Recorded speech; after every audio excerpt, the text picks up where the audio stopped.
Hello and welcome back to Exothermic Plays Games. I'm Exothermic and the date today is Tuesday, April 9th, 2024. That means it's the 100th day of ranking my favorite video games through each day of the year. I've done this 100 times already. Only 266 left to go. Coming in at number 267 is Inside.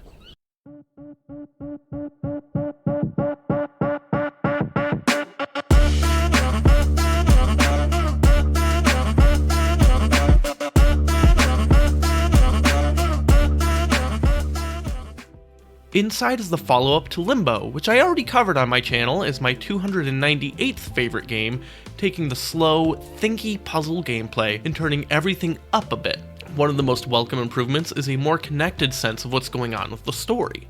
Again, you're playing as a child, navigating an intensely dangerous environment, climbing, pushing, and pulling objects and devices to solve puzzles. There's now a lot more variety, however, with some pretty distinct stages to the game that all feel very different from one another. A huge part of the ongoing story in the background is mind control. Most other members of society that you encounter are clearly being controlled by something, but it's not immediately clear what.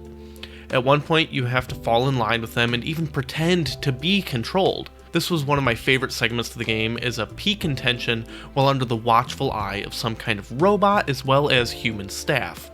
Not only are others controlled, sometimes you're doing the controlling. Many puzzles have you putting on a mind control helmet in order to maneuver other people who are questionably alive so that they can do your bidding to solve some puzzles. Another section has you operating a bathysphere, moving through the murky depths while evading a mysterious form who tries to break in and drown you. It's terrifying stuff. The ebb and flow of tension in the game is really what makes it all work. In Limbo, I often felt like the tension would spike and then immediately drop back down, whereas in Inside, it's often more drawn out with a gradual build-up until a boiling point and then a much-needed relief. The story is more clear than Limbo, but I'm still left with a lot of questions. I'm not going to spoil it all for you, but let's just say it gets weird.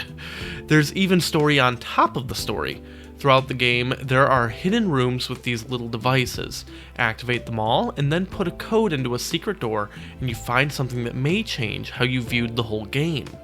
Like I said, I'm not spoiling stuff, and I'm not showing you the secret ending. Take my word for it that this story is something you really need to experience for yourself, rather than just read or watch. Join me tomorrow as I talk about the 266th game on my list, where I make magic out of bricks.